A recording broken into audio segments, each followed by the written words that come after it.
Hello! Hi అండి. అందరూ ఎలా ఉన్నారు? Welcome to Gautam vlogs. ఇంకా తుఫాను ప్రభావం పోలేదు కదండీ! ఇంకా చాలా కూల్‌గా ఉంది వైజాగ్‌లో అయితే. మీ అందరూ ఎలా ఉన్నారు? అక్కడ కూడా ఇలానే ఉన్నదా? ఇంకా నేనైతే ఈరోజు కూడా 5 గంటలకే వెంకటేశ్వర స్వామి గుడికెళ్దామని తిరుప్పావే చదవడం కోసం బయలుదేరాను. ఇంట్లో అయితే దీపం పెట్టేసుకొని గుడికైతే వచ్చాను. ఇది మా వెంకటేశ్వర స్వామి గుడికి లోపల భాగంలో అండి. గుడైతే చాలా నీట్‌గా ఉంటుందండి. ఇదైతే గనక గుడికి బయట వైపున 2 ద్వారాలుంటాయి కదా! అది. చూడండి అసలు భక్తులు చిన్నది ఏదైనా పడేసినా వెంటనే తీసేస్తారు. చాలా నీట్‌నెస్సు. ఈ నీట్‌నెస్ చేయడం కూడా చాలా గొప్పే అని చెప్పుకోవచ్చు. ఇప్పుడే అమ్మవారిని గోదాదేవిని 3 సార్లు ఉత్సవానికి తిప్పి తీసుకొస్తారు కదా! పల్లకీ సేవ అయిపోయినట్టుంది. అమ్మవారిని లోపల పెట్టేశారు. ఇంకా తిరుప్పావై అయితే మొదలుపెడతారు. ఇది మహాలక్ష్మి అమ్మవారు. ఇంకా తిరుప్పావై చదువుతున్నారు అయ్యవారైతే. ఇంకా భక్తులు కూడా చదువుతున్నారు. ఈ పంతులు పిల్లలిద్దరూ చాలా ఉత్సాహంగా అన్నీ బాగా యాక్టివ్‌గా పనిచేస్తారు గుడిలోనండి. ఇంకా ఇదైతే హారతి ఇవ్వడానికి స్వామివారికి దీపాలంకరణ సేవ ఇలాగా అది అందరి చేత భక్తులందరికీ ఒత్తులు పెట్టి మనమే మన చేతులతో వెలిగించవచ్చు.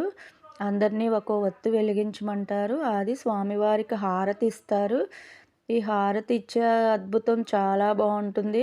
అటు సైడు 3 గంటలు ఘంటానాదంతో ధన్ ధన్ ధన్‌మంట భక్తులు గోవింద గోవింద అంతా హారతి భలే బావుంటుందండి.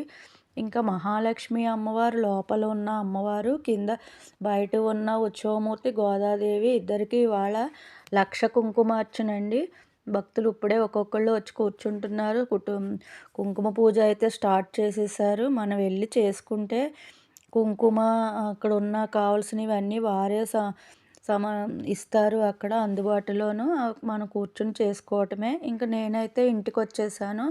ఇంక మార్నింగు టిఫిన్‌కి పులిహార చేశాను. కొంచెం ప్రసాదం కింద టిఫిన్ కింద పులిహార తిన్నాను.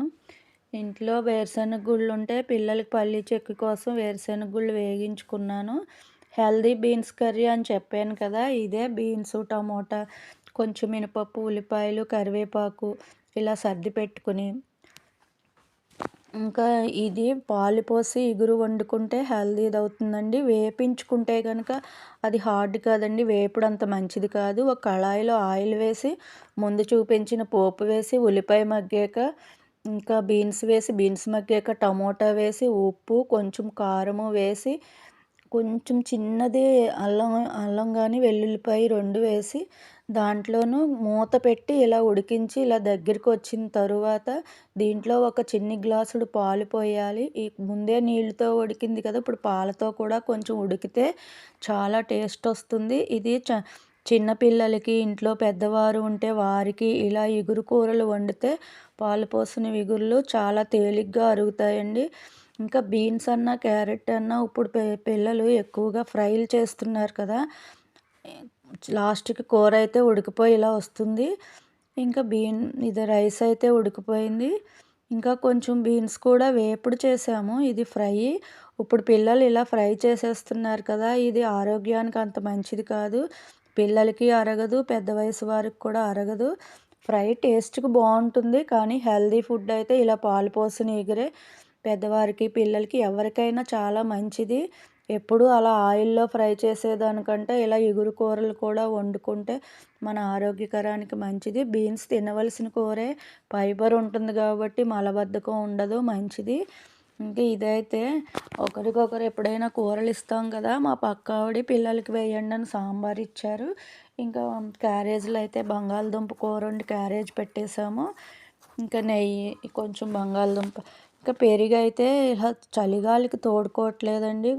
ముందుగానే తోడు పెట్టేస్తున్నాము. ఇదైతే మాస్టర్ కిడ్స్‌లో మా మనవడు ఉన్నాడు. ఇదేనండి ఇంక ఇవాల్టికి.